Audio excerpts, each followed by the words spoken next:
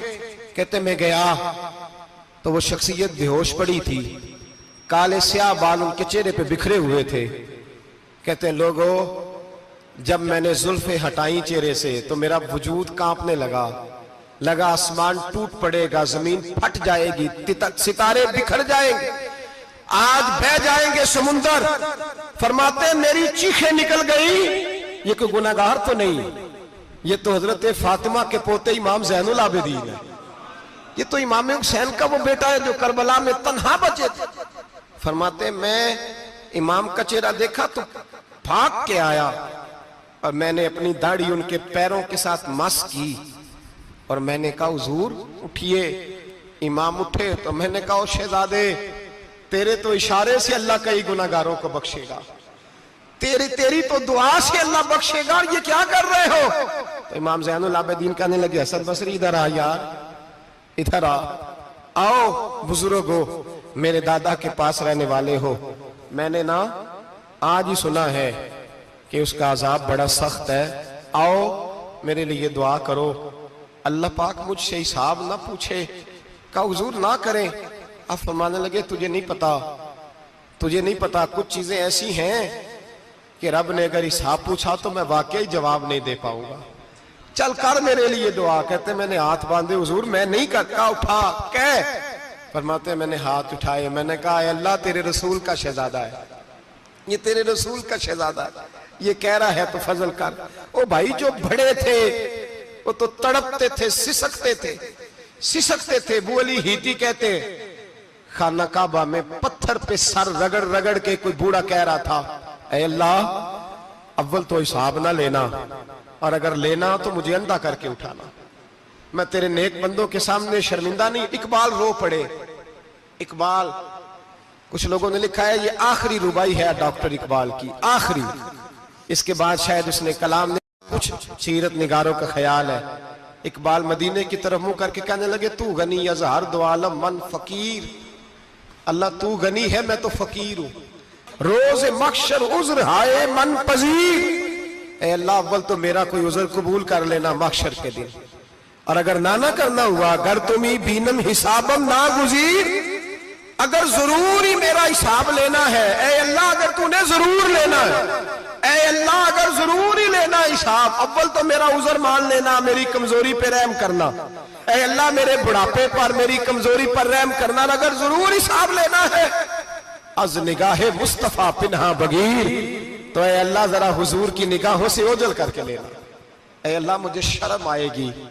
میرے مصطفیٰ کریم فرمائیں گے میں تو تجھے ہر بات سمجھا کے آیا، ایک جگہ تیری رہنمائی کر کے آیا، تو کیسے عمل کما، ذرا اوجھل کر کے از نگاہ مصطفیٰ پنہا بغیر، ذرا حضور کی آنکھوں سے اوجھل کر کے سائیڈ پہ کر کے لینا، میں برداشت نہیں کر پاؤں گا۔ حضرت ابو علی ہیتی کہتے ہیں بابے نے سر رکھا ہوا ہے اور کہتے ہیں اللہ مجھے اندھا کر کے اٹھانا، فرماتے میں گیا، میں نے کہا چلو میں دعا کرتا ہوں جا کے۔ فرماتے جب میں نے جا کے بزرگوں کی کمر پہ ہاتھ رکھا، ان کا چہرہ دیکھا تو یہ کوئی گناہگار تو نہیں، یہ تو بغداد کے پیر عبد القادر جیلانی ہے، یہ تو محبوب سبحانی غوث سمدانی ہے، یہ تو وہ شخص ہے جو قدم لگائے تو اللہ ولایت عطا کرتا ہے۔ جو بڑے تھے وہ ڈر رہے تھے، معین الملت والدین، عطائے رسول، ہند الولی، غریب نواز حضرت خواجہ معین الدین اجمیری رحمت اللہ علیہ، خواجہ قطب الدین بختیار کاکی کو تنہائی میں بلا کے کہنے لگے معین الدین سید زادہ ہے، معین الدین حضور کے خاندان میں پیدا ہوا ہے، معین الدین سے اس کے پیر کو بڑی امیدیں تھیں، معین الدین کو رسول پاک نے ہندوستان بھیجا تھا، پر قطب الدین یار معین الدین تبلیغ کا حق نہیں ادا کر سکا۔ حضرت خواجہ قطب الدین کہنے لگے حضور 90 لاکھ تو مسلمان کر دیے، اور کیا حق تھا؟ فرمایا نہیں، جب تو تہجد کی نماز پڑھے نا بیٹا اپنے لیے دعا مانگنا تو خدا سے کہنا مولا میرے پیر کی کوتاہیاں معاف کر، وہ جس اعزاز کا تھا وہ کام نہیں کر سکتا، جو بڑے تھے ان کی تو باتیں بڑی تھی، یہ جو ہم چھوٹے آئے ہیں نا نئے، ٹکٹیں دیتے پھرتے ہیں، ٹکٹیں، بے نمازی جاہل ان پڑھ پیر ٹکٹیں بانٹتا ہے لوگوں کو، تو بھی بخشا ہے تو بھی بخشا ہے۔ وہ 90 لاکھ لوگوں کو رائے حق پر لگا کے بھی کہتے تھے نہیں حق تو یہ ہے کہ حق ادا نہ ہوا، حق تو یہ ہے کہ حق کوئی شے پلے نہیں، ڈٹا ہوا کھڑا ہے مسلمان، ڈٹا ہوا، یہ حساب سنے۔ کسی نے حضرت ابو ہریرہ سے کہا کہ کوئی ایسی حدیث سناؤ جو آپ کو بھی بڑی محبوب ہو۔ حضرت ابو ہریرہ نے چیخ ماری، رونے لگے اور بے ہوش ہو گئے، پھر ہلایا پانی پلایا، اٹھے، کہا حضور بات کی تھی حدیث سنائے، پھر رونے لگے۔ ہمیں تو نہیں نہ رونا آتا، ہمیں تو تب آتا ہے جب بیٹا بات نہ مانے، ہمیں تو تب آتا ہے جب کاروبار میں نقصان ہو جائے، ہمیں تو تب رونا آتا ہے جب ہمارا کوئی دوست ہمارے بارے میں غلط بات کر دے، بے عزتی دنیا کی ہو جائے۔ حضرت ابو ہریرہ 3 دفعہ ہوش آیا، 3 دفعہ روئے اور کہنے لگے عزیزو یہ وہ والی حدیث ہے کہ میں سوچتا بھی ہوں تو میں تڑپ اٹھتا ہوں۔ کہا کون سی حدیث؟ تو حضرت ابو ہریرہ کہنے لگے میں نے نبی پاک سے سنا ہے قیامت میں سب سے پہلے علماء کا حساب ہوگا، سب سے پہلے علماء کا۔ رب کریم فرمائے گا تمہاری دین کے نام پر بڑی موجیں تھیں، تمہارے بڑے پوسٹر چھپتے تھے، لائنیں بنا کے لوگ تمہارے ہاتھ چومتے تھے، لوگ تمہاری گڑی کو بھی چومنا اپنے لیے سعادت سمجھتے تھے۔ بتاؤ میرے رسول کے نام پر کھانے والوں کیا کر کے آئے ہو؟ عمل بتاؤ، عمل۔ موج بڑی کی نا تم نے، بتاؤ عمل۔ علماء عالم عرض کرے گا، اے اللہ میں جگہ جگہ تیرے رسول کے دین کی بات کرتا تھا، میں قرآن کے درس دیتا تھا، میں راتیں بیدار رہ کے تیاریاں کرتا تھا، میں جو بن سکا کیا۔ رب فرمائے گا نہیں، تو نے تو اس لیے کیا تھا کہ لوگ تجھے پیر صاحب کہیں، مولانا صاحب کہیں، تیرے نعرے لگائیں، تو لگے نہیں پھر تیرے نعرے؟ پھر لوگوں نے لمبے لمبے القابات پکارے نہیں تیرے؟ حضور سید عالم علیہ السلام فرماتے ہیں پہلا حساب اس کا لے گا جو عالم کہلاتا تھا۔ رب پوچھے گا تجھے طاقت دی، ہمت دی، بولنے کی صلاحیت دی، اپنے فضل سے دی، بتا کیا کما کے آیا ہے۔ حضرت ابو ہریرہ روتے ہیں، کہتے ہیں میں بھی تو حدیثیں سناتا ہوں، میں بھی تو عالم ہوں، میرے پیچھے بھی تو لوگ بھاگتے ہیں۔ لوگوں بتاؤ اگر اللہ نے ابو ہریرہ سے پوچھا تو کیا جواب دے گا؟ اللہ فرمائے گا علماء کے لیے بخاری مسلم ہے، انہیں اٹھاؤ اور جہنم میں ڈال دو۔ امام غزالی فرماتے ہیں اگر کسی عالم کو سزا ملی تو سخت سے سخت عالم کو ملے گی۔ دعا فرمائیں اللہ میرے جیسے لوگوں کو ہدایت کا رستہ عطا فرمائے، اور جو کہتے ہیں سمجھتے ہیں اللہ اس پر عمل کی توفیق عطا فرمائے۔ فرمایا حضرت ابو ہریرہ نے دوسرے نمبر پر سخی اللہ کی بارگاہ میں کھڑا کیا جائے، مالدار۔ رب فرمائے گا بول، کچھ ایسے بھی تھے جن کے پاس شام کی روٹی نہیں تھی، تجھے میں نے تیری تجوری بھر کے تجھے دولت عطا کی، تجھے وراثت میں میں نے مربے دیے، جائیدادیں دی، بتا۔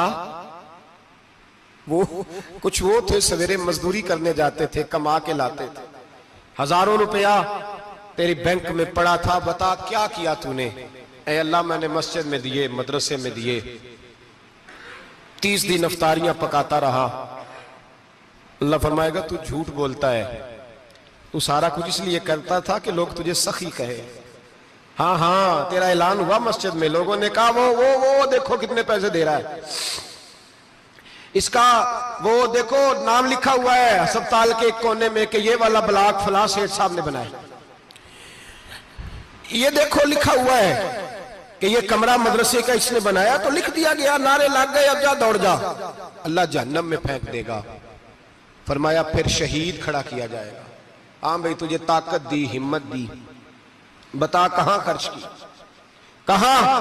اے اللہ شہید ہی ہو گیا۔ فرمایا وہ تو اس لیے ہوا تھا کہ لوگ تجھے شہید کہیں، بہادر کہیں، تیرے نام پہ روڈ کا نام رکھا جائے، تمغہ حسن کارکردگی ملے، سو مل گیا۔ میرے لیے بتا کیا کر کے آیا ہے، میرے لیے، اسے اٹھاؤ اور جہنم میں پھینک دو۔ بھائیو عذاب کڑا ہے، عذاب سخت ہے، حساب سخت ہے، اور جو حساب لینے والا ہے اس کو، میں نا تراویح ہو رہی تھی تو قاری صاحب نے ایک سورہ یاسین شروع کی، وَامْتَازُوا الْيَوْمَ أَيُّهَا الْمُجْرِمُونَ۔ اللہ فرماتا ہے قیامت میں کہوں گا مجرم جو ہے نا وہ صفوں سے باہر آ جائے، صفوں سے باہر آ جائے۔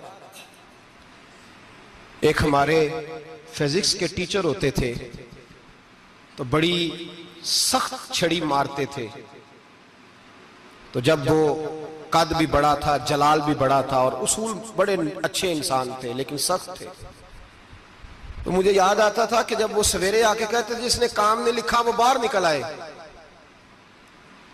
دو قسم کی چوٹ لگتی تھی۔ ایک تو خیال یہ آتا تھا کہ شرمندگی بڑی ہوگی کہ سارے سٹوڈنٹ بیٹھے ہیں اور 2 3 4 ان کو کہا وہاں مرغے بن جاؤ، بڑی شرم آتی تھی۔ اور پھر جب وہ مارتے تھے تو اتنا سخت مارتے تھے کہ کئی دن تکلیف رہتی تھی، بتایا نہیں جاتا تھا۔ وہ سٹوڈنٹ بتاتے تھے کہ یار اس سے بچو کسی بھی طریقے، اور کسی کا کام رہ بھی جاتا تھا کہتے تھے اس پیریڈ کی ڈیوٹی سبق یاد کر کے آنا ہے. سخت ٹیچر کے بارے میں تیرا میرا یہ رویہ ہے. تو یاد آ رہا تھا وہ کہہ رہے تھے نا وَامْتَازُوا الْيَوْمَ أَيُّهَا الْمُجْرِمُونَ. تو میں صف میں کھڑا تھا تو 2 قطرے میرے بہہ گئے آنسو کے. مجھے ساتھ بچہ کہنے لگا طبیعت ٹھیک ہے. میں نے کہا طبیعت تو ٹھیک ہے, کچھ یاد آ گیا ہے کہ میدان محشر میں یہاں تو چھپے ہوئے ہیں نا عیب, چھپے ہوئے. اور بھائی رب بڑا کریم ہے, عیبوں کے باوجود نوازتا ہے. میرا دعویٰ یہ ہے اگر ہمارے عیب کھل جائیں, لوگ ہمیں دھرتی پہ جینے نہ دیں, لوگ جینے نہ دیں, نکال دیں, اپنے بھی ہمیں برداشت نہ کریں, یہ تو اس کا کرم ہے. پتہ سارا ہے سردار نو کیتیاں دا, پردہ چپایا ہی تیرا پلا ہو سی. وَامْتَازُوا الْيَوْمَ أَيُّهَا الْمُجْرِمُونَ. اللہ فرمائے گا مجرم باہر آ جائے. یا اللہ کیا ہوگا جب سوال جواب ہوں گے؟ تو رب فرماتے ہیں تیری زبان پہ مور لگا کے بند کر دوں گا. تیرے ہاتھ بولیں گے, پیر بولیں گے, سر بولے گا, پیٹ بولے گا. اس وقت کی فکر پیدا کریں, ٹینشن پیدا کریں. وقوع قیامت حق ہے. اور باندھ کے نا لوگ پیر باندھ کے زور کے ساتھ باندھتے.